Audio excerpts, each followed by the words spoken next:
বিসমিল্লাহির রহমানির রহিম।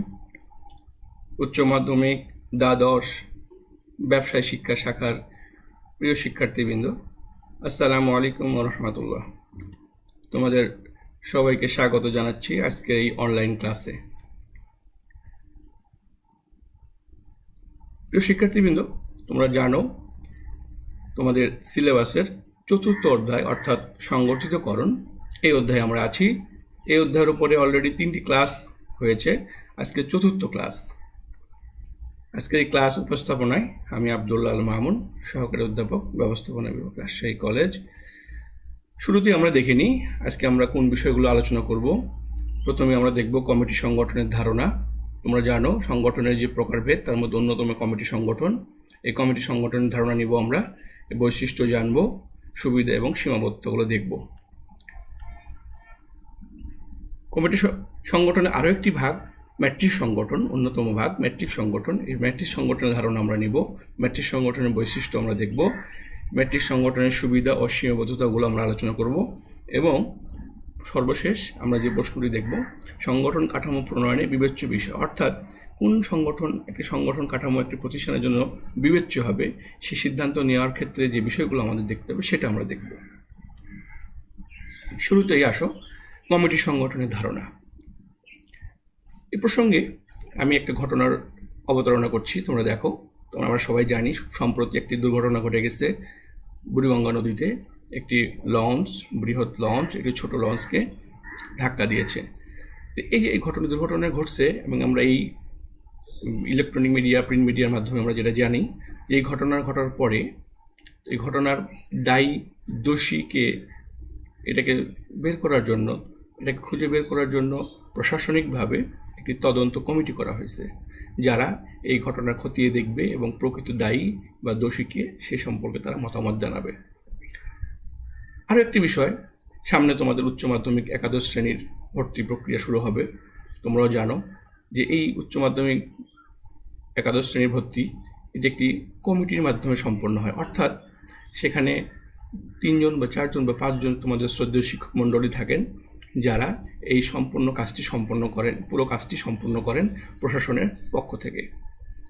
এই যে কিছু ব্যক্তিবর্গ সমন্বয়ে একটি কাজ, প্রশাসনিক কোনো কাজ, কোনো দায়িত্ব পালন করা, এটাকে কমিটি বলছি আমরা। দেখো, কমিটি হলো একাধিক ব্যক্তি নিয়ে গঠিত একটি সংগঠন, যার উপর কোনো সমস্যা সমাধান বা বিশেষ উদ্দেশ্য সাধনের জন্য প্রশাসনিক দায়িত্ব বা কোনো বিশেষ কাজের ভার দেওয়া হয়।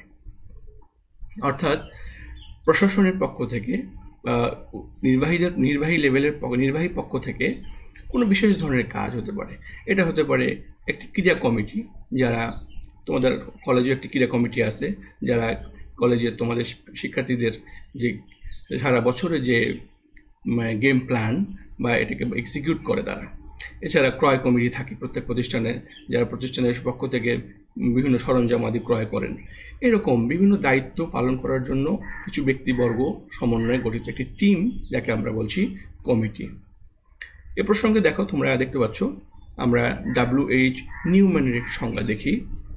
এ committee consist of a group of people specifically designated to perform some administrative work. A committee consists of a group of people. এটা কমিটিতে কিছু মানুষ থাকবে, কিছু মানুষ কাজ করবে, specifically designated to perform some administrative work, কিছু প্রশাসনিক দায়িত্ব তারা পালন করবে। তোমরা ডান দিকে দেখতে পাচ্ছ এই যে কমিটি অর্গানাইজেশন স্ট্রাকচার, সেখানে তোমরা দেখতে পাচ্ছ যে BOD, বোর্ড অফ ডিরেক্টরস। এই বোর্ড অফ ডিরেক্টরসের পক্ষ থেকে দেখো তো ফিনান্স কমিটি আছে, এক্সিকিউটিভ কমিটি আছে, এখানে পারচেস কমিটি আছে, এখানে পারচেস কমিটি আছে। অর্থাৎ এই একটি প্রশাসনিক কর্মকাণ্ড বাস্তবায়ন করার জন্য, তার বিভিন্ন ধরনের কাজ সম্পন্ন করার জন্য বিভিন্ন কমিটি ফর্ম করা হয়। ফিনান্স কমিটি তার ফিনান্স বিভাগ দেখবে, এক্সিকিউটিভ কমিটি তার এক্সিকিউটিভ বিভাগ দেখবে, পারচেস কমিটি থাকবে এবং সেলস কমিটি, বিভিন্ন কমিটি থাকবে, যারা এই প্রশাসনের সামগ্রিক কাজের বিভিন্ন অংশ তারা পরিচালনা করবে এবং তারা এটা দায়িত্ব পালন করবে। এ প্রসঙ্গে আমরা একটু বলে নিই, এই কমিটির বিভিন্ন নাম থাকতে পারে, যথা টিম বলতে পারি আমরা কমিটিকে, পর্ষদ বলতে পারি, টাস্ক ফোর্স বলতে পারি, কমিশন বলতে পারি, পরিষদ বলতে পারি। এই কমিটি বিভিন্ন নামে আমরা চিনি, বিভিন্ন নামে এই কমিটি পরিচিত হয়। এই কমিটির সদস্য একজন বিশিষ্ট হতে পারে, এক সদস্য বিশিষ্ট কমিটি হতে পারে, এবং একের অধিক সদস্য বিশিষ্ট কমিটি হয়ে থাকে। তোমরা দেখতে পাচ্ছ একনেক, তোমরা জানো executive committee of the national economic council. একনেক হচ্ছে বাংলাদেশ সরকারের সর্বোচ্চ আর্থিক নীতি নির্ধারণী পরিষদ কমিটি। এই কমিটির যিনি সভাপতি তিনি আমাদের মাননীয় প্রধানমন্ত্রী, এবং এই কমিটির যারা সদস্য হন তারা আমাদের মাননীয় মন্ত্রী মহোদয়গণ। এই executive committee of the national economic council তারা বাংলাদেশ সরকারের সমস্ত আর্থিক যে সমস্ত প্রকল্প গ্রহণ করা হয় এবং আর্থিক যে নীতি নির্ধারণগুলো করা হয় সেইগুলো, এই সিদ্ধান্ত এই কমিটির মাধ্যমে নেওয়া হয় এবং বাস্তবায়ন করা হয়। তাহলে এই কমিটি সংগঠনের যে ধারণা আমরা নিলাম, এখানে বলতে পারি যে কমিটি কাকে বলে, যে কোনো কাজ সম্পাদন বা সিদ্ধান্ত গ্রহণের দায়িত্ব অর্পণ করে কতিপয় ব্যক্তি সমন্বয়ে গঠিত বিশেষ ধরনের সংগঠনকে আমরা কমিটি বলি বা কমিটি সংগঠন বলি। টাইপস অফ কমিটি, এই কমিটি বিভিন্ন ধরনের হয়ে থাকে। তোমরা দেখতে পাচ্ছ ফর্মাল বা ইনফর্মাল কমিটি হয়, এক্সিকিউটিভ কমিটি হয়, অ্যাডভাইজরি কমিটি হয়, স্ট্যান্ডিং কমিটি হয়, লাইন কমিটি হয়। অর্থাৎ কোনো কমিটি হয় যেগুলো পার্মানেন্টভাবে তারা সারা বছর এই কাজগুলো দায়িত্বগুলো পালন করে। আমরা জানি মসজিদ committee, school committee, college committee. এই যে স্কুল কমিটি বা মসজিদ কমিটি, তাদের একটি দায়িত্ব দেওয়া থাকে সারা বছর, তারা কিন্তু ওই প্রতিষ্ঠানের বিভিন্ন বিষয়ে সিদ্ধান্ত গ্রহণ করে। স্ট্যান্ডিং কমিটি বলছি। অ্যাডভাইজারি কমিটি থাকে যারা বিভিন্ন বিষয়ে পরামর্শ দিয়ে থাকে। এক্সিকিউটিভ কমিটি যারা বাস্তবায়ন করে কাজ করে, এবং ফর্মাল বা ইনফর্মাল কমিটি থাকে। তাহলে আমরা দেখতে পাচ্ছি টাইপস অফ কমিটি। এবার আমরা চলে যাচ্ছি কমিটি সংগঠনের বৈশিষ্ট্য।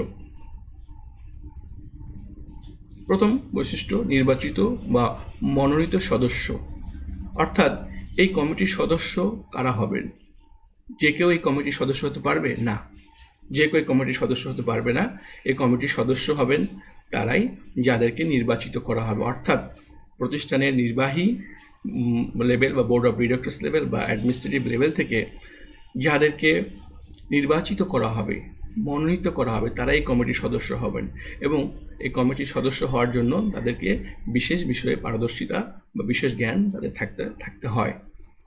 অর্থাৎ যে কেউ এই সদস্য হতে পারে না, মনোনীত বা নির্বাচিত ব্যক্তিগণই এই কমিটির সদস্য হয়ে থাকেন। 2 নম্বর, বিশেষজ্ঞ ব্যক্তির সম্মেলন। যেটা বললাম 1 নম্বরে দেখো যে নির্বাচিত বা মনোনীত সদস্য, ওই যে নির্বাচিত, কাদেরকে নির্বাচন করা হবে?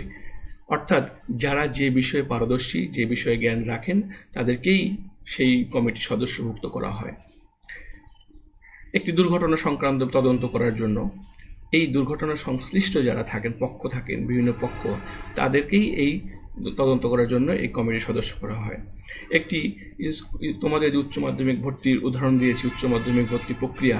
এই উচ্চ মাধ্যমিক ভর্তি প্রক্রিয়ায় যারা তোমাদের অভিজ্ঞ শিক্ষক মণ্ডলী আছেন, তেনারাই কিন্তু এই কমিটির সদস্য হন। বা ক্রয় সংক্রান্ত কমিটি, ক্রীড়া সংক্রান্ত কমিটি, অর্থাৎ যে বিষয়ে পারদর্শিতা থাকেন যেনার, তাদেরকে নিয়ে সমন্বয়ে কিন্তু এই ধরনের কমিটিগুলো ফর্ম করা হয়। 3 নম্বর দেখো, একাধিক সদস্যের সম্মিলন। অর্থাৎ ওই যে আমরা বললাম কমিটির সদস্য কতজন হয়, 1 সদস্য বিশিষ্ট কমিটিও হতে পারে এবং একের অধিক তো অবশ্যই। তো এই একের অধিক সদস্য সমন্বয় কিন্তু একটা কমিটি হয়। বেশিরভাগ ক্ষেত্রে কিন্তু আমরা 2 বা ততোধিক সদস্য সমন্বয়ে কিন্তু কমিটি আমরা ফর্ম করতে দেখি। তো এই প্রত্যেকটা কমিটিতে কিন্তু আমরা একাধিক সদস্যের উপস্থিতি দেখতে পাই। কমিটির ধরন, যেটা আমরা কমিটির ধরন দেখেছি, যে অ্যাকচুয়ালি কমিটির ধরনটা নির্ভর করছে কাজের ধরনের উপরে। কি ধরনের কাজ, এই কাজের ধরনের উপরে কিন্তু কমিটি ধরনগুলো নির্ভর করে। অর্থাৎ এই কমিটি হতে পারে গভর্নিং বডি কমিটি হতে পারে, মসজিদ কমিটি বলেছি আমরা, তদন্ত কমিটি, ভর্তি কমিটি, ক্রয় কমিটি, বিভিন্ন ধরনের। অর্থাৎ কাজের উপর নির্ভর করছে কমিটির ধরন। যে ধরনের কাজ পারফর্ম করবে সে ধরনের কমিটি। যদি একটা প্রতিষ্ঠানে, সে তোমাদের প্রিয় শিক্ষা প্রতিষ্ঠান, তোমাদের রাজশাহী কলেজকে নিয়ে বলছি, রাজশাহী কলেজের বিভিন্ন ধরনের কাজ নির্বাহী করার জন্য বিভিন্ন কমিটি আছে। হ্যাঁ, ক্রয় বিষয়গুলো দেখার জন্য একটি ক্রয় কমিটি আছে, ক্রীড়া বিষয়গুলো দেখার জন্য ক্রীড়া কমিটি আছে, সাংস্কৃতিক বিষয়গুলো দেখার জন্য সাংস্কৃতিক কমিটি আছে, এবং ভর্তির জন্য ভর্তি কমিটি, পরীক্ষার জন্য পরীক্ষা কমিটি, অর্থাৎ কাজের ধরনের উপরে কমিটি নির্ভর করছে। বিশেষ উদ্দেশ্যে ব্যবহার। কমিটি একটা প্রতিষ্ঠানের যে নিয়মতান্ত্রিক যে প্রাত্যহিক কাজ, এটার জন্য নয়। প্রতিষ্ঠানের কোনো বিশেষ নিয়মতান্ত্রিক ধারাবাহিক কাজের বাইরে কোনো বিশেষ কাজ করার জন্য কমিটি ফর্ম করা হয়। অর্থাৎ আমরা শিক্ষক মণ্ডলী যারা আছেন তারা তোমাদেরকে ক্লাস নেই, তোমাদের পাঠদান করি, তো এর বাইরে যে যখন তোমাদের পরীক্ষা নিতে হয়, তোমাদের ভর্তি করাতে হয়, তোমাদের ফর্ম পূরণ করাতে হয়, এই বিশেষ ধরনের কাজ করার জন্য কিন্তু তখন কমিটি ফর্ম করে। অর্থাৎ আমার নিয়মিত দায়িত্বের অতিরিক্ত যায় কিন্তু আমাকে এই দায়িত্বগুলো পালন করতে হয়, এই বিশেষ উদ্দেশ্য আমাকে সম্পন্ন করতে হয়। সদস্যদের সমমর্যাদা। একটি কমিটিতে যতজন সদস্য থাকবেন প্রত্যেকেরই মর্যাদা কিন্তু সমান। এখানে কিন্তু যে যেখান থেকে আসুক না কেন, একটি কমিটি যখন ফর্ম করা হয়, এই কমিটি যে বিভিন্ন বিশেষজ্ঞ ব্যক্তি বা বিভিন্ন প্রতিষ্ঠান প্রধানকে সমন্বয় করা হয় এখানে, কিন্তু তিনি যে পদের অধিকারী হন না কেন, যখন একটি কমিটি ফর্ম করা হয় ওই কমিটির সদস্যরা কিন্তু সমমর্যাদার হয়ে থাকেন। বহুমুখী উদ্দেশ্যে ব্যবহার। এই কমিটির ব্যবহার বিভিন্ন ক্ষেত্রে বহুমুখী উদ্দেশ্যে আমরা দেখি। আমাদের কলেজ পরিচালনা করার জন্য দেখি, ব্যবস্থাপনা করার জন্য দেখি, বা আমরা ক্লাবের নির্বাহী কমিটি দেখি। অর্থাৎ বিভিন্ন কাজের উদ্দেশ্যে কিন্তু কমিটিগুলো ফর্ম করা হয়। বা একটা মসজিদ পরিচালনা করার জন্য একটি কমিটি, বা একটি সামাজিক আচার অনুষ্ঠান পালন করার জন্য কমিটি থাকতে পারে। অর্থাৎ বিভিন্ন উদ্দেশ্যগুলো কিন্তু এই কমিটিগুলো ফর্ম করা হয়। সহযোগী ব্যবস্থা। এই কমিটি আগেই বললাম যে একটা নিয়মতান্ত্রিক যে কাজের ধারাবাহিকতা, সেই কাজকে সহযোগী হিসেবে কিন্তু কমিটি ফর্ম করা হয়। অর্থাৎ একটি প্রতিষ্ঠানের যে দৈনন্দিন যে কাজ, প্রশাসনিক দায়িত্ব, এই প্রশাসনকে সহযোগিতা করার জন্য এই ধরনের কমিটি ফর্ম করা হয়। অর্থাৎ প্রশাসনের মূল যে কাজের ধারাবাহিকতা, একে সহযোগিতা করার জন্য এই ধরনের কমিটিগুলো থাকবে। সিদ্ধান্ত গ্রহণ। কমিটি এটা একটা মৌলিক বৈশিষ্ট্য, সিদ্ধান্ত গ্রহণ। অর্থাৎ কোনো বিষয়ে সিদ্ধান্ত গ্রহণ করার জন্য কিন্তু তাৎক্ষণিকভাবে এককভাবে একজন নির্বাহী, একজন এক্সিকিউটিভ, প্রশাসনিক দায়িত্ব যিনি থাকবেন উনি কিন্তু সিদ্ধান্ত গ্রহণ না করে ইনি কমিটির মাধ্যমে সিদ্ধান্ত গ্রহণ করেন। অর্থাৎ এটা বলা যায় যে পারস্পরিক আলোচনা মত বিনিময়ের মাধ্যমে যখন কোনো সিদ্ধান্ত নেওয়া হয়, এই সিদ্ধান্তটা কিন্তু অধিকতর ফলপ্রসূ হয় একক সিদ্ধান্ত গ্রহণের তুলনায়। সেক্ষেত্রে প্রতিষ্ঠানের বিভিন্ন সিদ্ধান্ত, বিভিন্ন কাজ বাস্তবায়ন করার জন্য যে কমিটি ফর্ম করা হয়, এই কমিটির মাধ্যমেই কিন্তু সিদ্ধান্তগুলো গ্রহণ করা হয়। যখন কমিটির একাধিক সদস্যগণ মিলিতভাবে যখন কোনো বিষয়ে সুচিন্তিত মতামত দেন, তখন কিন্তু সেই সিদ্ধান্তটা অধিকতর ফলপ্রসূ হয়। এই ছিল আমাদের কমিটি সংগঠনের বৈশিষ্ট্য। আমরা এবারে দেখব কমিটি সংগঠনের সুবিধা ও সীমাবদ্ধতা। প্রথমে আমরা সুবিধাগুলো দেখি। প্রথম সুবিধা হচ্ছে জ্ঞানের একত্রীকরণ। অর্থাৎ যে একটি কমিটিতে 2 বা ততোধিক যে সদস্যগণ থাকেন, এই সদস্যগণ যেহেতু নির্বাচিত এবং বিশেষ বিষয়ে পারদর্শী বা জ্ঞান সম্পন্ন, ফলে যেটা হয় যে একটি কমিটিতে কিন্তু বিভিন্ন জ্ঞানের ব্যক্তিগণ একত্রিত হন। অর্থাৎ একটি কাজ, এই কাজের জন্য যে যত ধরনের জ্ঞান যত অ্যাঙ্গেলের নলেজ প্রয়োজন, ওই সকল অ্যাঙ্গেল থেকেই কিন্তু বিভিন্ন বিষয়ে এক্সপার্ট যারা থাকেন তাদেরকে কিন্তু নির্বাচিত করা হয় এই কমিটিতে। তো ফলাফল যেটা হয় যে এই বিভিন্ন জ্ঞানের মানুষগণ এক জায়গায় যখন হন, তখন কিন্তু সেখানে কিন্তু একটা সুচিন্তিত সিদ্ধান্ত নেওয়া সম্ভবপর হয়। অর্থাৎ বিভিন্ন জ্ঞানের বিষয়ে পারদর্শীগণ একত্রিত হন। দলগত বিচার বিবেচনা। কমিটি কিন্তু একটা টিম ওয়ার্ক, একটা দল। তো এই কমিটি কিন্তু কোনো সময় এককভাবে সিদ্ধান্ত গ্রহণ করেন না। এই কমিটির যারা সদস্য থাকেন, তারা প্রত্যেক সদস্য তারা নিজেদের মতামত মতামত দেন এবং তাদের এই মতামতগুলো যাচাই বাছাই করে তারা কিন্তু একটা সুচিন্তিত সিদ্ধান্ত গ্রহণ করেন। অর্থাৎ এখানে কিন্তু একটা টিম ওয়ার্ক হয়, গ্রুপ ওয়ার্ক হয়, এককভাবে কোনো সিদ্ধান্ত গ্রহণ করা হয় না। সমন্বয় সাধনে সহায়তা। কি সমন্বয় সাধন? ওই যে প্রশাসনিক যে কাজ, প্রশাসনিক কাজের যে সমন্বয়, অর্থাৎ কমিটির ব্যবহারের দ্বারা সমন্বয়ের কাজকে শক্তিশালী করে তোলা সম্ভব। অর্থাৎ মূল যে ওয়ার্ক, মূল যে কাজের ধারাবাহিকতা, এই ধারাবাহিকতাকে সাপোর্ট হিসেবে, সহযোগিতা হিসেবে যেটি এই কমিটি কাজ করে এবং কমিটির মাধ্যমে কিন্তু এই কাজগুলো সমন্বয় করা হয়। একক ক্ষমতা রোধ। কমিটির ব্যবহারের মাধ্যমে নির্বাহীদের অত্যধিক ক্ষমতার ওপর অবরোধ তৈরি করা যায়। অর্থাৎ নির্বাহীরা যদি মাত্রাতিরিক্ত ক্ষমতা ব্যবহার করার সুযোগ পান, তাহলে সেক্ষেত্রে এই একক ক্ষমতা ব্যবহারের তাদের এটা রোধ করা যায় কমিটির মাধ্যমে। অর্থাৎ এককভাবে যেহেতু কোনো সিদ্ধান্ত নেওয়ার সুযোগ থাকে না, কমিটির মাধ্যমে যখন সিদ্ধান্ত গ্রহণ করা হয় তখন সেখানে কিন্তু কি বলা যায়, স্বৈরাচারী কোনো মনোভাব সেখানে কিন্তু আর দেখানো সম্ভব হয় না। স্বার্থ সংশ্লিষ্ট পক্ষসমূহের প্রতিনিধি।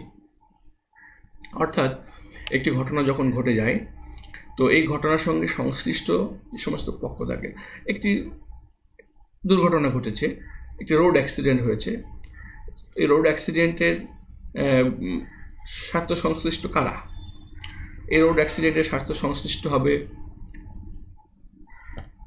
ওই পরিবহন মালিক, সরকারের পক্ষ থেকে থাকবে বিআরটি এর প্রতিনিধি এবং যানবাহন সংক্রান্ত যারা এক্সপার্ট থাকেন, যানবাহন পরিদর্শক, এরকম বিভিন্ন পক্ষ, একটি ঘটনার সঙ্গে সংশ্লিষ্ট যারাই থাকবে তাদের প্রত্যেক পক্ষ সময়ের প্রতিনিধি কিন্তু ওই কমিটিতে থাকবে। এটা একটা গণতান্ত্রিক প্রক্রিয়া। অর্থাৎ সুষ্ঠু তদন্ত করার জন্য কেউ যেন বলতে না পারে যে আমার মতামতকে এখানে উপেক্ষা করা হয়েছে, আমাকে এখানে রাখা হয়নি। তো সেই জন্য কী করা হয় যে এই ঘটনার সঙ্গে সংশ্লিষ্ট যত পক্ষ থাকে প্রত্যেক পক্ষের একজন করে প্রতিনিধি সমন্বয়ে কিন্তু এই কমিটি ফর্ম করা হয়। গণতান্ত্রিক পরিবেশ সৃষ্টি। যেহেতু সকল পক্ষের প্রতিনিধিকেই এখানে সুযোগ দেওয়া হয়, সকল পক্ষই এখানে সুযোগ পেয়ে থাকেন, যার ফলে সেখানে কিন্তু গণতান্ত্রিক একটা পরিবেশ বিরাজ করে। অর্থাৎ এখানে কেউ বলতে পারে না যে আমার মতামতকে উপেক্ষা করা হয়েছে বা আমাকে এখানে উপেক্ষা করা হয়েছে। অর্থাৎ এখানে সবাইকে সমান গুরুত্ব দেওয়া হয় এবং সবাইকে যেহেতু এই কমিটির মেম্বার করা হয়, প্রতিনিধি এই কমিটির সদস্য করা হয়, ফলাফল এই কমিটির মাধ্যমে যে সিদ্ধান্ত গ্রহণ করা হয় সেই সিদ্ধান্ত কিন্তু সবাই মেনে নিতে বাধ্য থাকেন বা সবাই মেনে নেন। এই টিম ওয়ার্কের মাধ্যমে কাজ করার ফলে যেটা হয় যে এখানে একটা মোটিভেশন তৈরি হয়। যেহেতু এখানে সকল পক্ষকেই এখানে সুযোগ দেওয়া হয়, সকল পক্ষের প্রতিনিধি কমিটির মাধ্যমে থাকে, ফলাফল এর মাধ্যমে যখন যে কোনো সিদ্ধান্ত গ্রহণ করা হয় সেই সিদ্ধান্ত গ্রহণ করে নেওয়ার জন্য সবাই কিন্তু মানসিকভাবে প্রস্তুত থাকে। এর মাধ্যমে যে সিদ্ধান্তই আসে সেই সিদ্ধান্ত ক্ষেত্রে কেউ দ্বিমত পোষণ করে না। অর্থাৎ এখানে কিন্তু সবার মধ্যে একটা মোটিভেশন তৈরি হয় এই কমিটির মাধ্যমে কাজ করার ফলে। এবার আমরা দেখি সীমাবদ্ধতাগুলো, কী কী সীমাবদ্ধতা আছে। প্রথম সীমাবদ্ধতা বিভক্ত দায়িত্ব। অর্থাৎ কমিটির যারা মেম্বার থাকেন, তো এখানে যেহেতু বিভিন্ন এই কমিটির দায়িত্বগুলো, মূল দায়িত্ব, একটা প্রতিষ্ঠানের মূল কাজকে এইটা কিন্তু কমিটির মাধ্যমে যে দায়িত্ব ভাগ করে দেওয়া হয়, এই বিভক্ত দায়িত্বের ফলে যেটা হয় যে এই যে টিম ওয়ার্ক থাকে, টিমের 3 জন বা 4 জন বা 5 জন কাজ করেন, তো এখানে কিন্তু সবাইকে কাজ করতে হয়। এই কাজগুলো কিন্তু সবার মাধ্যমে ভাগ হয়ে যাচ্ছে, সবাইকে এখানে অংশগ্রহণ করতে হচ্ছে। তো এই সবাইকে যেহেতু অংশগ্রহণ করতে হয়, তো সবার মতামত, সবার কাজের পারদর্শিতা, দক্ষতার কম বেশি থাকতে পারে, যার ফলে কিন্তু এই কমিটির যে দায়িত্ব সম্পন্ন পুরোপুরি দায়িত্ব দেওয়া হয়, এই দায়িত্বটা কিন্তু এক্সিকিউট করতে যেয়ে কিন্তু এখানে একটা বিভাজন তৈরি হয়। অর্থাৎ একটি কমিটিতে 3 জন বা 4 জন বা 5 জন সদস্য আছেন, তো দেখা যাচ্ছে এর মধ্যে কোনো সদস্য মানে কোনো বিষয়ে তার পারদর্শিতা নাই, বা নির্বাচন করার ক্ষেত্রে মানে এখানে সঠিক লোককে নির্বাচন করা হয়নি। তো সেক্ষেত্রে যেটা হয় যে ওই ব্যক্তির দায়িত্বটা কিন্তু আরেকজনকে পালন করতে হয়। এই যে দায়িত্বের বিভক্তি তৈরি হয়, এই বিভক্তির কারণে কিন্তু কাজের ক্ষতি হয়। সিদ্ধান্তহীনতা। একটি কমিটিতে যে একাধিক সদস্য থাকেন, নানা মনির নানা মত কথা আছে, তো বিভিন্ন সদস্য বিভিন্ন মতামত দেন, সেক্ষেত্রে সিদ্ধান্ত নিতে কিন্তু অনেক সময় বেগ পেতে হয়। অর্থাৎ কোনো বিষয় যদি সদস্যগণ একমত হতে না পারেন, তারা যদি কোনো একক সিদ্ধান্তে উপনীত হতে না পারেন, সেক্ষেত্রে কিন্তু তাদের মধ্যে একটা সিদ্ধান্তহীনতা কাজ করে, এবং এই সিদ্ধান্তহীনতার ফলে কমিটি তার যে মূল দায়িত্ব উদ্দেশ্য সেটা কিন্তু সুসম্পন্ন করতে ব্যর্থ হন। সময় সাপেক্ষ। সময় সাপেক্ষ অবশ্যই সময়, এখানে একটি কমিটি ফর্ম করা থেকে শুরু করে তার দায়িত্ব পালন করা থেকে শুরু করে একটি প্রতিবেদন প্রস্তুত করা পর্যন্ত এই সম্পূর্ণ কাজ মানে সম্পন্ন করতে যথেষ্ট সময় লাগে। অর্থাৎ একটি কমিটি ফর্ম করতে হবে, এই কমিটির মেম্বারগণ তারা একত্রিত হবেন, তারা একত্রিত হয়ে কোনো ঘটনার বিষয়ে দায়িত্ব তদন্ত করবেন বা কোনো কাজ পালন করবেন, এবং সম্পন্ন করার পরে ওই ঘটনা সংক্রান্ত প্রতিবেদন উপস্থাপন করবেন। এই সমুদায় কাজ করতে কিন্তু অনেক সময় বেশি লেগে যায়। অর্থাৎ কমিটির সদস্যদের কাজের দক্ষতার সঙ্গে কিন্তু এটা মানে এটা নির্ভর করছে যে সে কাজটা কতটা দ্রুত সময়ে সম্পন্ন হবে। ব্যয়বহুল। অবশ্যই কমিটি সংগঠনের একটি নেতিবাচক দিক, যে কমিটির মাধ্যমে যখন কোনো দায়িত্ব পালন করা হয় তখন কিন্তু আলটিমেটলি ব্যয় বেড়ে যায়। অর্থাৎ এই কমিটির বিভিন্ন আনুষ্ঠানিকতা থাকবে, এই আনুষ্ঠানিকতাগুলো সম্পন্ন করার জন্য এবং কমিটির সদস্যদের জন্য তাদের যে একটা এখানে সম্মানই থাকে, তাদের দায়িত্বের বাইরেই কিন্তু এই সম্মান তাদেরকে দিতে হয়। এই সম্পূর্ণ কাজ সম্পন্ন করার জন্য কিন্তু ব্যয়টা বেড়ে যায়।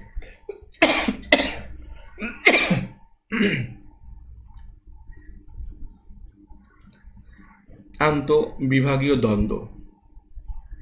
অর্থাৎ একটি কমিটিতে যে বিভিন্ন পক্ষ থাকবেন, বিভিন্ন পক্ষের প্রতিনিধি থাকবেন, এই পক্ষসমূহের মধ্যে যদি তাদের পূর্ব থেকেই যদি তাদের দ্বন্দ্ব থাকে,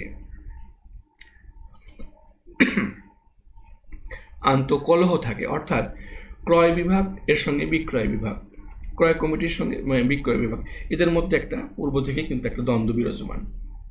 এখন প্রাতিষ্ঠানে কোনো কাজ করার জন্য ক্রয় বিভাগের প্রতিনিধি এবং বিক্রয় বিভাগের প্রতিনিধি উভয়কে যদি একটি কমিটির দায়িত্ব দেওয়া হয়, তো তাদের মধ্যে যেহেতু পূর্ব থেকেই কিন্তু একটা মনোমালিন্য, একটা মনোদূরত্ব থাকে, যার ফলে কিন্তু তাদের এই কমিটির কাজ বাস্তবায়ন করার ক্ষেত্রেও কিন্তু ওই দ্বন্দ্ব এখানে মানে তাদের মানে কাজকে বাধাগ্রস্ত করে।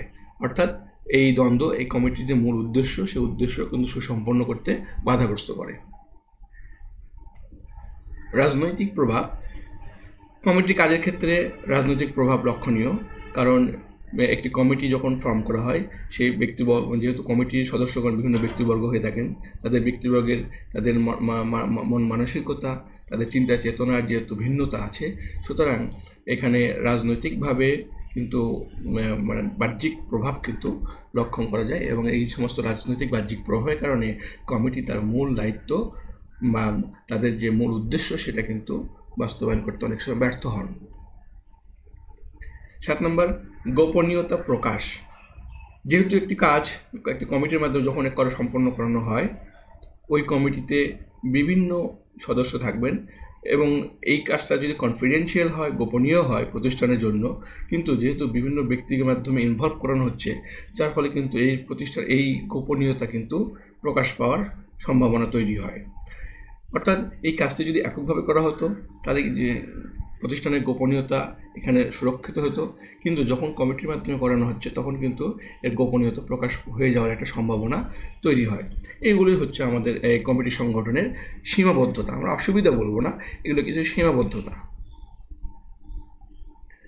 চলো এবার আমরা দেখে নিই ম্যাট্রিক্স সংগঠন। ম্যাট্রিক্স সংগঠন এটি প্রতিষ্ঠানের একটি এটি একটি আধুনিকতম ধারণা সংগঠনের ক্ষেত্রে। অর্থাৎ মানে আমরা যে ইতিপূর্বে যে সংগঠন ধারণাগুলো পেয়েছি, প্রকারভেদগুলো দেখেছি, আমরা line organisation, line and staff organisation, কার্যভিত্তিক সংগঠন, আমরা দেখলাম কমিটি সংগঠন, এবং এটি একটি ম্যাট্রিক্স সংগঠনটা হচ্ছে একটি আধুনিকতম ধারণা সংগঠনের, যেটা 1960 সালের শুরুর দিকে 1960 যুক্তরাষ্ট্রের অ্যাবোসেস শিল্পে এই প্রথম এই সংগঠন ধারণাটা ইমপ্লিমেন্ট করা হয়, প্রয়োগ করা হয়। এটা কেমন একটু দেখি আমরা। আমি একটা উদ্দীপকের অবতারণা করছি, তোমরা একটু খেয়াল করো যে একটি প্রতিষ্ঠান, একটি ডেভেলপার, রিয়েল এস্টেট ডেভেলপমেন্ট প্রতিষ্ঠান, তো দক্ষতার সাথে মানসম্মত কাজ করায় এর ব্যবসায়িক পরিধি যথেষ্ট বেড়েছে, অনেক কাজের বেড়েছে। তো এর গোটা বাংলাদেশে অনেকগুলো প্রকল্প আছে।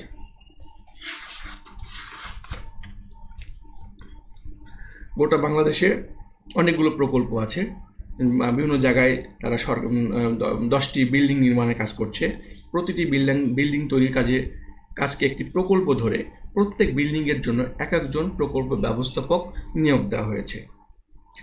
অন্য কোনো অফিসে নিয়োগপ্রাপ্ত হলেও প্রত্যেক প্রকল্প ব্যবস্থাপক তার প্রকল্প সংশ্লিষ্ট সব কর্মীকে আদেশ নির্দেশ দিয়ে থাকেন।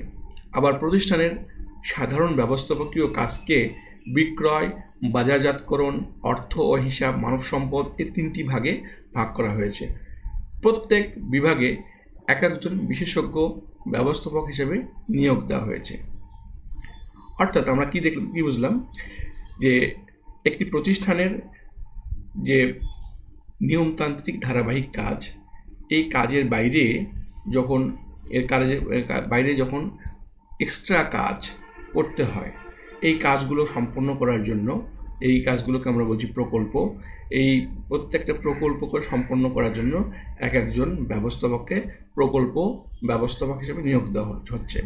এই প্রকল্প ব্যবস্থাপক যিনি থাকছেন, তো এই প্রকল্প ব্যবস্থাপকের অধীনে যে কর্মচারীগুলো কাজ করেন, তারা কিন্তু আবার প্রতিষ্ঠানের যে মূল ওয়ার্ক, যেখানে মূল অ্যাক্টিভিটিস, অর্থাৎ ওই প্রতিষ্ঠানের যে বিক্রয়, বাজারজাতকরণ, অর্থ লেনদেন বিভাগ আছে, মানব সম্পদ বিভাগ আছে, সেখানেও তারা কাজ করেন। তোমরা দেখতে পাচ্ছ এই যে একটা ম্যাট্রিক্স অর্গানাইজেশন এর যে অর্গানোগ্রাম তোমরা দেখতে পাচ্ছ, চার্ট। এখানে দেখো যে এই যে ম্যানুফ্যাকচারিং ম্যানেজার, এই যে সেলস ম্যানেজার, এই যে finance manager, human resource manager, এই ম্যানেজার অধীনে দেখো লাইন যে তোমার সরলরৈখিক যে তোমার দায়িত্ব দেখো, এখানে দেখতে পাচ্ছ যে এই ম্যানুফ্যাকচারিং ম্যানেজারের অধীনে ম্যানুফ্যাকচারিং ইউনিট আছে, ম্যানুফ্যাকচারিং ইউনিট কাজ করছে। এইখানকার যে কর্মচারীগুলো এই ইউনিটের আন্ডারে, এই ম্যানুফ্যাকচারিং ম্যানেজার অধীনে কাজ করছে, তারা কিন্তু আবার পাশাপাশি দেখো, এই প্যারালালভাবে দেখো, এটা কিন্তু আমরা ভার্টিক্যালি দেখছি, প্যারালালভাবে দেখো এরা কিন্তু প্রজেক্ট এর অধীনেও কিন্তু আবার কাজ করছে। আবার এখানেও দেখো এরা যখন ম্যানুফ্যাকচারিং ম্যানেজারের অধীনে কাজ করছে, পাশাপাশি কিন্তু আবার প্রজেক্ট বি এর অধীনেও কাজ করছে। আবার এখানেও দেখো, এখানে কিন্তু এই ম্যানুফ্যাকচারিং ম্যানেজারের অধীনেও যেমন থাকছে, পাশাপাশি আবার ম্যানেজার প্রজেক্ট সি এর অধীনেও আছে। অর্থাৎ তোমরা দেখো যে কার্যভিত্তিক এবং প্রকল্প বা দ্রব্যভিত্তিক, এটা কি ম্যানুফ্যাকচারিং সেলস, এটা কিন্তু কার্যভিত্তিক ডিভিশন, কার্যভিত্তিক ভাগ। হ্যাঁ, ইনি হচ্ছেন ম্যানেজার, ম্যানুফ্যাকচারিং ম্যানেজার, ইনি সেলসের ম্যানেজার, এখানে ফিনান্স ম্যানেজার, এখানে এইচআর, হিউম্যান রিসোর্স ম্যানেজার। তো এই যে এটা হচ্ছে কার্যভিত্তিক ভাগ, কার্যভিত্তিক কাজের ধরন অনুযায়ী কিন্তু প্রতিষ্ঠানের ভাগ করা হয়েছে। পাশাপাশি দেখো, খেয়াল করো, কার্যভিত্তিক এবং প্রকল্প বা দ্রব্যভিত্তিক, এগুলো কিন্তু প্রকল্প। এই প্রতিষ্ঠানের মূল কাজের বাইরেও কিন্তু এই যে অতিরিক্ত যে কাজ, এটা সম্পন্ন করার জন্য যে প্রকল্প গ্রহণ করা হয়েছে, অর্থাৎ প্রজেক্ট এ, প্রজেক্ট বি, প্রজেক্ট সি। তাহলে কার্যভিত্তিক এবং প্রকল্প বা দ্রব্যভিত্তিক সংগঠনের সমন্বয়ে গঠিত সংগঠনকে ম্যাট্রিক্স সংগঠন বলে। অর্থাৎ এখানে খেয়াল করো, এখানে কিন্তু আমরা কার্যভিত্তিক এবং প্রকল্প বা দ্রব্যভিত্তিক, প্রকল্পকে আমরা দ্রব্যভিত্তিকও বলতে পারি। তো আমরা কার্যভিত্তিক এবং প্রকল্প ভিত্তিক এই দুইটা সংগঠনের সমন্বয়ে যে সংগঠন গঠিত হয়, তাকে আমরা কি বলছি? ম্যাট্রিক্স সংগঠন। অর্থাৎ এখানে কিন্তু আমরা দুইটি সংগঠনের সমন্বয় দেখতে পাচ্ছি। একটা হচ্ছে এই দেখো প্যারালালি দেখো, সমান্তরালভাবে দেখো, এখানে প্রজেক্ট বা একটা প্রকল্প ভিত্তিক সংগঠন বলছি। অর্থাৎ প্রত্যেকটা কাজ একই কাজগুলোকে একটা প্রকল্প ধরে এক একটা প্রকল্পের দায়িত্ব এক একজন ব্যবস্থাপককে দেওয়া হয়েছে। আবার ওই প্রতিষ্ঠানের নিয়মতান্ত্রিক যে কাজ ধারাবাহিক সেগুলো সম্পন্ন করার জন্য কিন্তু প্রতিষ্ঠানের ম্যানুফ্যাকচারিং ম্যানেজার থাকবে, সেলস ম্যানেজার, ফাইন্যান্স ম্যানেজার, তাদের কিন্তু ভাগ আছে। এগুলোকে বলছি আমরা কার্যভিত্তিক ভাগ। এবং এই দুইটা ভাগের সমন্বয় কিন্তু হচ্ছে এই ম্যাট্রিক্স সংগঠন। ম্যাট্রিক্স সংগঠন, a matrix organization is a structure in which there is more than one line of reporting managers. Effectively, it means that the employees of the organization have more than one boss.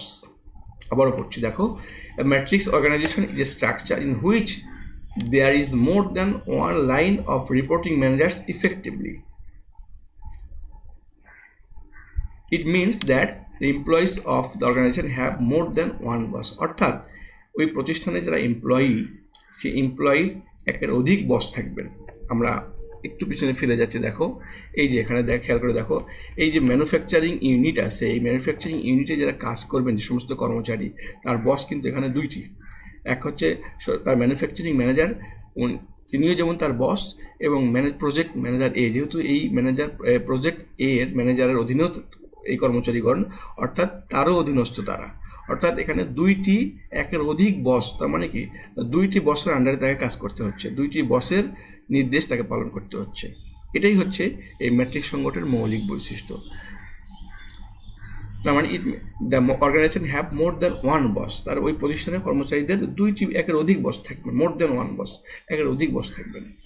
Matrix organization is equal to matrix structure, matrix system, matrix culture and matrix behaviour. চলো আমরা এবারে দেখি matrix সংগঠনের বৈশিষ্ট্যগুলো আমরা একটু দেখব।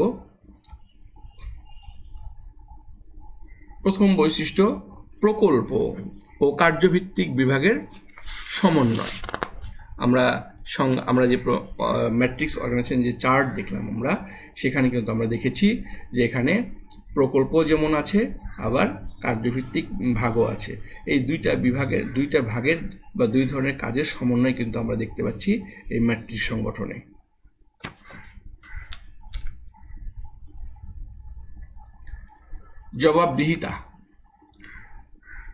জবাবদিহিতা এ ধরনের সংগঠন কাঠামোতে একজন কর্মীকে দুইজন নির্বাহীর অধীনে থাকতে হয়, যার ফলে তাকে দুইজনের কাছে জবাবদিহি করতে হয়। এটা একটি কিন্তু মানে সমস্যা বলা যেতে পারে, কিন্তু আমরা এটা বৈশিষ্ট্যের মধ্যে এটা পড়ছি যে জবাবদিহিতা একটা ম্যাট্রিক্স সংগঠনের ক্ষেত্রে, কর্মচারীদের ক্ষেত্রে এর জবাবদিহিতা, যেহেতু তার বস একের অধিক, one or more than one boss বলছি আমরা, সুতরাং তাকে কিন্তু প্রত্যেকটি বসের কাছে জবাবদিহি করতে হয়। ফলে একটি কর্মীকে যেমন প্রকল্প ব্যবস্থাপকের অধীনেও তাকে জবাবদিহি করতে হয়, তেমনি কার্যভিত্তিক সে যদি ম্যানুফ্যাকচারিং বিভাগের অধীনস্থ হয়, সেখানেও কিন্তু জবাবদিহি করতে হয়। প্রয়োগ ক্ষেত্র, সাধারণত বৃহদায়তন বহুমাত্রিক উৎপাদনশীল প্রতিষ্ঠানের ক্ষেত্রে ম্যাট্রিক্স সংগঠন অধিক উপযোগী। আমরা বলছি বৃহদায়তন বহুমাত্রিক, যাদের কাজের পরিধি অনেক ব্যাপক। হ্যাঁ, যেমন একটা উদাহরণ দিলাম শুরুতেই, একটা রিয়েল এস্টেট কোম্পানি, যার গোটা বাংলাদেশ জুড়ে তার তার কর্মকাণ্ড। তো এই মুহূর্তে সে বাংলাদেশ সরকারের একটি প্রকল্প বাস্তবায়ন করছে, যেখানে সরকারের 64 উপজেলায় 64 জেলায় 64টা বিল্ডিং ভবন হবে। তো প্রত্যেকটা ভবনকে কিন্তু এক একটা প্রকল্প ধরা হয়। এই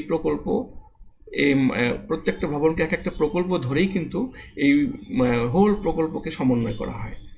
তো যার ফলে যেটা দেখা যায় যে এই সাধারণত বৃহদায়তন প্রতিষ্ঠান, বড় প্রতিষ্ঠান, যাদের কাজের পরিধি অনেক ব্যাপক, সেক্ষেত্রে কিন্তু এই ধরনের ম্যাট্রিক্স সংগঠন লক্ষ্য করা যায়। আদারওয়াইজ ক্ষুদ্র বা মাঝারি প্রতিষ্ঠানে কিন্তু ম্যাট্রিক্স সংগঠনের উপস্থিতি দেখা যায় না। কারণ কি? কারণ হচ্ছে যেখানে কাজের পরিধি যেমন কম, যার ফলাফল কিন্তু এখানে কিন্তু ব্যয় সংকোচনের একটা বিষয় থাকে, এবং এই ম্যাট্রিক্স সংগঠনের ক্ষেত্রে আমরা দেখেছি যে এখানে ব্যয়টা বেশি হয়ে যায়। ফলে কিন্তু এই ধরনের ক্ষুদ্র বা মাঝারি প্রতিষ্ঠানে কিন্তু এই ধরনের সংগঠন আমরা দেখি না। নির্বাহীদের দক্ষতা, এক্ষেত্রে কার্যিক ব্যবস্থাপক ও প্রকল্প ব্যবস্থাপকগণ কাজ সম্পাদনে যথেষ্ট কর্তৃত্ব ক্ষমতা ভোগ করেন।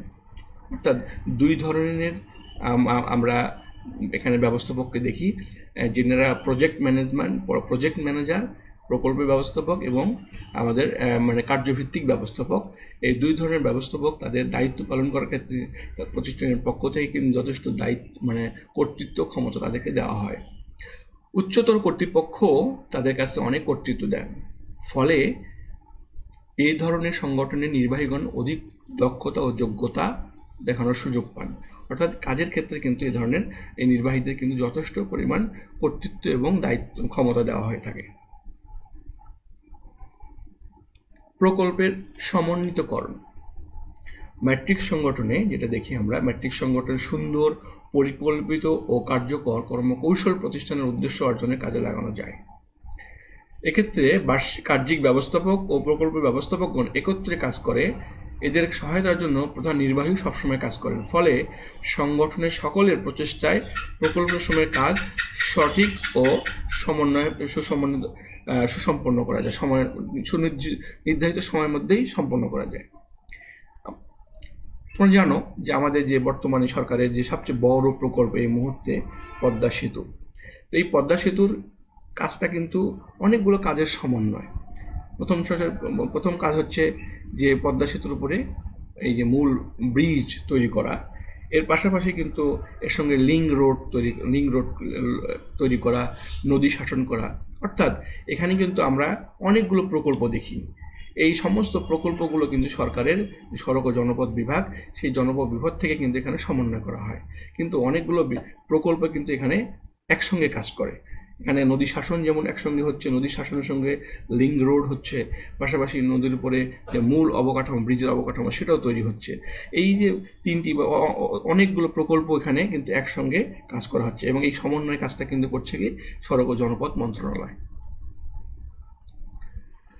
তথ্যের প্রবাহ, এই ম্যাট্রিক্স সংগঠনে যেহেতু আমরা প্রকল্প ভিত্তিক এবং কার্যভিত্তিক ব্যবস্থাপক কাজ করেন, এবং এই কাজগুলো প্যারালালি এবং ভার্টিক্যালি হয়, তো এখানে কিন্তু এই তথ্যের অবাধ প্রবাহ আছে। অর্থাৎ তারা কিন্তু তথ্যের ক্ষেত্রে কিন্তু সহজেই কিন্তু পারস্পরিক যোগাযোগ সম্পন্ন করতে পারেন এবং পারস্পরিক তথ্য বিনিময় করতে পারেন। শৃঙ্খলা বজায় রাখা, একজন কর্মীকে তোমরা জানো যে আদেশের ঐক্য, একজন কর্মীকে একজন ঊর্ধ্বতন কর্তৃপক্ষ আদেশ দিবেন, কিন্তু একজন কর্মচারীকে যদি দুইজন ঊর্ধ্বতন কর্তৃপক্ষ আদেশ দেন, তাহলে একজন কর্মচারীর পক্ষে কিন্তু একই সময় দুইটি আদেশ পালন করা সম্ভব হয় না। যার ফলে যেটা দেখা যায় যে ওই কর্মচারীর মধ্যে কিন্তু হতাশা কাজ করে, সে কিন্তু ডিমোরালাইজ হয়ে যায়, এবং সেক্ষেত্রে আলটিমেটলি প্রতিষ্ঠানের শৃঙ্খলার কিন্তু বিঘ্নিত ঘটে। তো এই ক্ষেত্রে এই ম্যাট্রিক্স সংগঠনে কিন্তু এই বিষয়টা দেখা যায় যে শৃঙ্খলা অনেক সময় শৃঙ্খলিত পরিবেশ অনুপস্থিত থাকে। কারণ কি, একই সময় যখন একজন কর্মচারীকে একজন প্রকল্প ব্যবস্থাপক যেহেতু তার অধীনস্থ এবং কার্য ব্যবস্থাপক তারও অধীনস্থ, তো একই সময়ে যখন দুইজন ব্যবস্থাপক আদেশ দিবেন, তবে একই সময়ে দুইটি আদেশ পালন করতে যেয়ে কিন্তু এখানে কিন্তু শৃঙ্খলিত পরিবেশ থাকে না। ক্ষমতার দ্বন্দ্ব, প্রকল্প ব্যবস্থাপক এবং কার্যভিত্তিক ব্যবস্থাপক, এই দুই ব্যবস্থাপকের মধ্যে অনেক সময় কিন্তু ক্ষমতার দ্বন্দ্ব তৈরি হয়। কারণ যেহেতু প্রতিষ্ঠানের কর্মচারীগুলো উভয়ের অধীনস্থ, তো কার আদেশ পালন করবেন? প্রকল্প ব্যবস্থাপক উনি চাইবেন আমার আদেশটি আগে পালন করা হোক, যিনি কার্যভিত্তিক ব্যবস্থাপক উনি চাইবেন আমার আদেশটি আগে পালন করা হোক। যার ফলে কিন্তু এখানে এই দুই বিভাগের সময়ের মধ্যে একটা ক্ষমতার একটা লড়াই বা দ্বন্দ্ব কিন্তু এখানে দেখা যায়। সিদ্ধান্ত গ্রহণ, এ ধরনের সংগঠনে সিদ্ধান্ত নেওয়ার ক্ষেত্রে সমন্বয় পর্যায়ে ব্যবস্থাপকগণ নিজ নিজ দলের স্বার্থ এবং গুরুত্ব বিবেচনা রেখে মতামত প্রকাশ করেন, এবং যিনি ভার্টিক্যালি থাকবেন কার্য ব্যবস্থাপক, তারাও কিন্তু তাদের মূল উদ্দেশ্য, তাদের যে লক্ষ্য, সেটাকে কিন্তু সুরক্ষিত রেখেই কিন্তু তারা মতামত গ্রহণ করবেন। যার ফলে হয় কি, এই উভয় দলের মানে তাদের মতামতগুলো যিনি নির্বাহী টপ এক্সিকিউটিভ থাকবেন উভয়ের মতামত সম্পূর্ণ গ্রহণ করে কিন্তু এখানে সিদ্ধান্ত নেন। তদারকি ও নিয়ন্ত্রণ।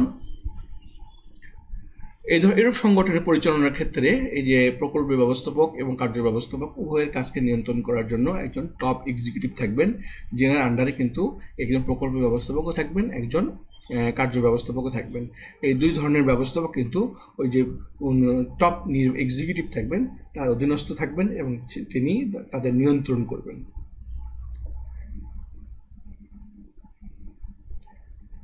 চলো এবার আমরা দেখি মেট্রিক সংগঠনের সুবিধা ও সীমাবদ্ধতা। প্রথমে আমরা সুবিধাগুলো দেখি। সম্পদের কার্যকর ব্যবহার। ম্যাট্রিক সংগঠনে আমরা যেটা দেখি যে কর্তৃত্ব উলম্ব, দ্যাট মিনস ভার্টিক্যাল এবং প্যারালাল সমান্তরালভাবে একসাথে কাজ করানো যায়। একসাথে কিন্তু একটা প্রতিষ্ঠানের মানে কাজকে এগিয়ে নেওয়া যায়। তো এছাড়া নিয়োজিত জনবল অন্যান্য সম্পদের যথাযথ ব্যবহার নিশ্চিত করা যায়। দ্যাট মিনস এই প্রতিষ্ঠানের কাজকে ভার্টিক্যালি এবং প্যারালাল উভয়ভাবে কাজ করার ফলে এই প্রতিষ্ঠানের কিন্তু সম্পদকে ম্যাক্সিমামই ইউটিলাইজ করা যায়। অর্থাৎ একটা কর্মচারী যখন তাকে ডাবল ওয়ার্ক করতে হচ্ছে, সে যখন প্রকল্প ব্যবস্থাপক অধীনেও কাজ করছে আবার কার্য ব্যবস্থাপক অধীনে কাজ করছে, তাকে কিন্তু সর্বোচ্চটা দিতে হচ্ছে, সর্বোচ্চটা কিন্তু সেখানে তার কাছ থেকে নেওয়া হচ্ছে, যার ফলে কি মিনিমাম তাকে স্যালারি দিয়ে ম্যাক্সিমাম কিন্তু আউটপুট কিন্তু এই ম্যাট্রিক সংগঠনে নেওয়া হয়। প্রকল্পের সমন্বয়। ম্যাট্রিক সংগঠনের পরিকল্পিত ও কার্যকর কর্মকৌশল প্রতিষ্ঠানের উদ্দেশ্য অর্জনের কাজে লাগানো যায়। এক্ষেত্রে কার্যিক ব্যবস্থাপক ও প্রকল্প ব্যবস্থাপকগণ একসাথে কাজ করে। আমরা দেখেছি সংগঠন কাঠামোর মধ্যেই কিন্তু এই দুই ধরনের ব্যবস্থাপক থাকবেন এবং উভয়ের মধ্যে সমন্বয় না থাকলে কিন্তু কাজ সম্পন্ন হবেন না। অর্থাৎ এই প্রতিষ্ঠানের যে মৌলিক উদ্দেশ্য সেটা বাস্তবায়ন করার জন্য প্রকল্প ব্যবস্থাপক এবং কার্য ব্যবস্থাপক উভয়ের মধ্যে সার্বিকভাবে সর্বসময় কিন্তু সমন্বয়ের সাথে কাজ করতে হয়। উচ্চ নির্বাহীগণকে সহায়তা দান। অর্থাৎ এরূপ সংগঠনে উচ্চ স্তরে যারা নির্বাহী থাকেন, যারা প্রকল্প কাজ দেখাশোনা করেন, যাদের প্রকল্পের কাজগুলো ফিজিক্যালি দেখার মতো তো সময় থাকেন না, দক্ষ নির্বাহীর উপস্থিতি এবং উন্নত তথ্য প্রযুক্তির কারণে তারা সবসময় প্রজেক্টে সর্বশেষ তথ্য পেয়ে থাকেন। এ প্রসঙ্গে আমরা বলি যে আমাদের যে সরকারের যে বর্তমান যে মেগা প্রজেক্ট পদ্মা সেতু, এই পদ্মা সেতুর যে অনেকগুলো প্রকল্প আছে আমরা বলেছি, সেখানে অনেকগুলো প্রকল্প সমন্বিত কিন্তু রূপ হচ্ছে পদ্মা সেতু। এই পদ্মা সেতুর কাজকে যে সম্পূর্ণ কাজকে তদারকি করা হচ্ছে সড়ক ও জনপথ মন্ত্রণালয়ের পক্ষ থেকে। তো এই সড়ক ও জনপথ মন্ত্রণালয়ের পক্ষ থেকে কিন্তু এই সম্পূর্ণ একই সময়ে সবগুলো প্রকল্পের কাজ ফিজিক্যালি তদারকি করা সম্ভব হয় না, কিন্তু তথ্য ও যোগাযোগ প্রযুক্তির সুবিধা নিয়ে কিন্তু সবগুলো প্রকল্পের আপ টু ডেট তথ্য কিন্তু এই উচ্চ নির্বাহীগণ পেয়ে থাকেন এবং এই ম্যাট্রিক সংগঠনের মাধ্যমে কিন্তু তারা এক জায়গায় অবস্থান করে কিন্তু অনেকগুলো প্রকল্পকে সমন্বয় করতে পারেন। ফলাফল যেটা হয় মিনিমাম সময়ে ব্যয় করে ম্যাক্সিমাম কাজ করা যায়। নমনীয়তার সুবিধা। পরিবর্তনশীল পরিস্থিতি বা অবস্থার সঙ্গে যখন দ্রুত রেসপন্স করা প্রয়োজন পড়ে, অর্থাৎ একটা তাৎক্ষণিক একটা বিষয়ে একটা সিদ্ধান্ত নেওয়ার প্রয়োজন পড়ে, এই ধরনের ম্যাট্রিক্স প্রকল্পে যে এই তাৎক্ষণিক ইনস্ট্যান্ট কোনো সিদ্ধান্ত নেওয়ার ক্ষেত্রে কিন্তু সুবিধা পাওয়া যায়।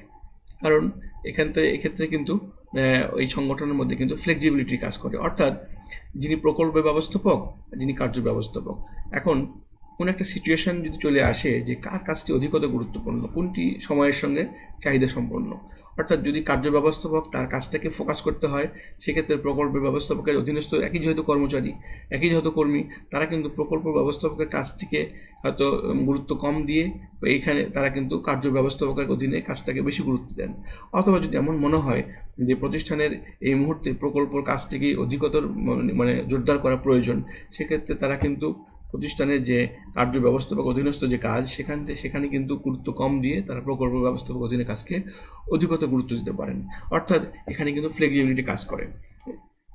আরেকটু খুলে বলা যায় যে এই মুহূর্তে সামনে আমাদের যে একটা বন্যা মৌসুম এবং একটা বন্যা পরিস্থিতির সম্মুখীন, দেখা যায় সরকারের যে পানি উন্নয়ন বোর্ডের যে সমস্ত প্রকল্পগুলো আছে, তো ম্যাট্রিক্স অর্গানাইজেশনের ক্ষেত্রে এই মুহূর্তে ইনস্ট্যান্ট প্রয়োজন এই সমস্ত প্রকল্পকে অতি দ্রুত বাস্তবায়ন করা। তো ফলাফল কি হচ্ছে, যে ওই যে কর্মচারীগুলো অন্য কার্য ব্যবস্থাপকের অধীনস্থ আছেন বা সরকারের যে নিয়মতান্ত্রিক মন্ত্রণালয়ের অধীনস্থ আছেন, সেখানে সেই কাজটাকে তারা কম গুরুত্ব দিয়ে তারা এখন এই প্রকল্পের কাজটাকে অধিক গুরুত্ব দিয়ে থাকেন।